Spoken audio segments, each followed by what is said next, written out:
அநியாயத்துக்கு ஃபில்லருக்கெல்லாம் ஃபில்லர் எபிசோடாக தான் இன்றைக்கி எபிசோடு இருந்துச்சு அப்படின்னு வச்சுக்கிட்டாலும் கூட இதில் வந்து பார்த்திங்கன்னா இன்னொரு பக்கம் மனோஜுக்கு எந்த அளவுக்கு வந்து ஒரு யோசிக்கிற திறனில் குறைபாடு இருக்குது அப்படிங்கிறதும் நமக்கு தெளிவாக புரியுது. அதாவது என்ன சொன்னால் நம்புறாரியா, இப்படி ஒரு ஆளையா வந்து இப்போ ஏமாற்ற தோணுது அப்படிங்கிற மாதிரி இருக்கும்ல, அந்த மாதிரி தான் அவர் இருக்கார்.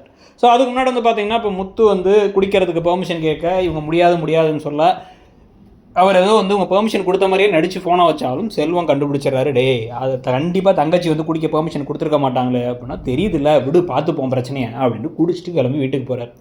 அதுக்கு முன்னாடியே வந்து மீனாவோட ஃப்ரெண்ட்ஸ் எல்லாம் அப்படி குடிக்க விடாதப்பா, அப்புறம் இதுவே பழக்கமாயிடுங்கிறாங்க. ஏதோ ஒரு புதுசாக குடிக்கிற மாதிரி. ஆரம்பத்தில் அவ்வளோ குடிச்சிட்டு இருந்தவர் இப்போ குறைச்சி இப்போ வந்து பெர்மிஷன் கேட்குற நிலைமைக்கு வந்துட்டாருங்கிறது ஒரு பெரிய மாற்றமாக தான் தெரியுது நம்ம கண்ணுக்கு.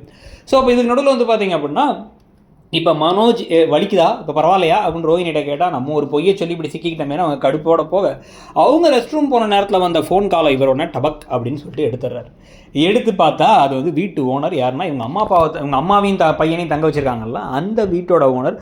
அவர் வந்து மாதம் 5 நாளைக்குள்ள வந்து எப்பயும் பணம் கொடுத்துருவாங்களே ரோஹினி, ஏன் பணம் நான் கொடுக்கலன்னு கேட்க, யார்கிட்ட வந்து பெருங்கலத்தூரில் யாருக்கு வீடு எடுத்திருக்க, எப்படி வந்து திடீர்னு வந்து இவங்க பணம் கேட்குறாங்கன்னா இவங்களுக்கு மாட்டிக்கிட்டோன்னு தெரியுது. ஆனால் மற்றவங்களா இருந்தால் கூட பயப்படுவாங்க.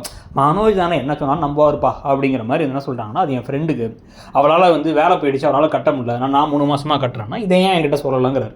சொல்லாதுக்கு சாரி சொல்லுது மாதிரி நிறைய விஷயத்தை என்ன மறைச்சிருக்கா, சிட்டிகிட்ட கடன் வேறு வாங்கியிருக்கா அப்படின்னா, ஆமாம் நான் தான் கடன் வாங்கி வச்சு நிறைய துணி மணிலாம் வாங்கிட்டு ஒரு வீடு எடுத்து வச்சுருக்கேன், அதெல்லாம் உன்ட்ட சாரி சொல்ல முடியாது, என் ஃபோனை நீ எடுத்தது நீ சாரி சொல்லுங்கிறாங்க அவங்க. அவர் கடுப்பாகி பாயை தூக்கிட்டு மாடிக்கு போல வீட்டுக்கு குடிச்சிட்டு வந்த முத்துவுமே என்னாச்சு அப்படின்னு வந்து பார்த்தீங்கன்னா, அவர் கூட சண்டையாகி என் ஃப்ரெண்ட்ஸை பற்றி தப்பாக பேசாதுன்னு அவரும் கிளம்பி மேலே போயிட்டார் சாரி சொல்லிட்டு. அதுக்கப்புறம் ரவி வந்தால், ரவி ஃபோன் கால் எடுக்கலன்னு அவரையும் திட்டி அனுப்பிவிட்டு அவரும் மேலே வந்துட்டார். மேலே வந்தோடனே 3 பேர் மாற்றி பேசும்பொழுது மனோஜ் கல்யாணம் நடந்ததே வந்து ஏதோ பாவம் பார்த்து வந்து ரோஹினி பண்ணதால தான். ஆனால் மற்றவங்கெல்லாம் ஏன் இப்படி ஒய்ஃப்ஸ் இருக்காங்கன்னு புலம்பிக்கிட்டு இருக்கும்போது இவர் மட்டும் என்ன சொல்கிறாருன்னா, பேசாமல் நிம்மதியாக இருக்கிறதுக்கு ஒரு டிவோர்ஸ் பண்ணிடலாம் போல அப்படிங்கிறாரு. பண்ணி மட்டும் பாருங்கள் ப்ரோ, உங்களுக்கு அதுக்கப்புறம் கல்யாணம் நடக்கிறதுக்கான வாய்ப்பே துளி அளவும் கிடையாது. இந்த பிள்ளை இத்தனை போய் சொன்னதுனால மட்டும்தான் வேறு வழி இல்லாமல் கூட தான் வாழ்ந்துகிட்டு இருக்குன்னு நமக்கு சொல்ல தோணுது.